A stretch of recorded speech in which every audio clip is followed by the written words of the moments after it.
Welcome to the Field of 68 After Dark's YouTube channel. We are going to be live every Tuesday and Thursday at 9 p.m. Eastern Time, right here on YouTube and on Stadium for the entirety of the spring. Yeah, I'm conflicted. I'm super conflicted with the Spurs because and I've said this all year, maybe not all year, but after the first month or two, to me in this draft, I would have considered taking Stephon Castle at number one. I really would. I think he's going to be that good. I don't know how well he fits in San Antonio. I would have liked more floor spacing around Wemby, to be honest, but I don't think you can pass up on him. So I'm okay with the 4 pick being Castle because at that point you're going with the best player that you think is on the board, and I think Castle can be an NBA All-Star one day. I really do. I think he can be the best player to come out of this. Yeah, so that's kind of where I'm at with it too. I don't think it's the perfect fit. I think that Castle will end up being enough of a shooter that you can't just not guard him. I think we saw that Alabama learned that the hard way in the Final Four this past season. But I'm envisioning, imagine guarding a pick and roll where Steph Castle is the guy on the ball and Victor Wembanyama is the guy playing drop coverage. You're not scoring against that.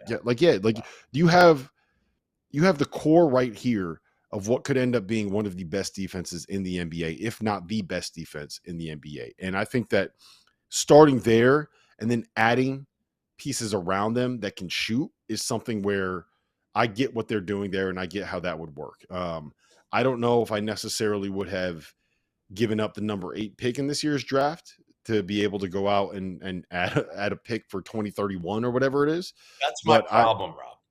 That's my problem. That's where I'm conflicted, right? Like the 4 pick talent, not sure I love it fit. And then the number 8 pick and again, I know this draft isn't great, but you're telling me you couldn't have traded it for a first rounder somewhere before Pop's going to be in a nursing home? What are we doing here? Yeah, no, I get the Castle pick. I actually really like the Castle pick. I really like the fit there, but I didn't. The rest of it didn't make sense. The only thing that kind of makes it make sense is they just didn't love anybody else in this first round. And it's why would we, for your picking 8th, you're going to be locked into a certain amount of money that you had guys 4 years. And if you just don't buy anyone at that level, then giving it up for draft capital is something that would make some sense. And maybe by the time you get to 2031, Minnesota's going to be back to being a train wreck, and you'll actually be able to get a pretty decent pick out of it. So, yeah. And then at that point, you're adding pieces to what would be 27-year-old Victor Wembanyama and 26-year-old Steph Castle. So, I get it in theory. I think you probably could have got if the Nets could get 4 first-round picks for Mikal Bridges.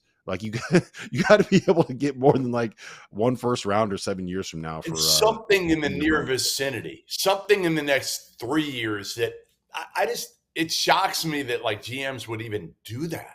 Right? A GM's going to take, because they know they're probably not going to be there in 7 years to ever make 2031, man. 2031. Now they'll probably try to flip it.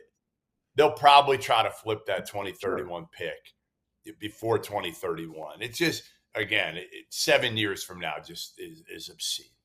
Thanks for watching the Field of 68 After Dark. Make sure to hit that like button.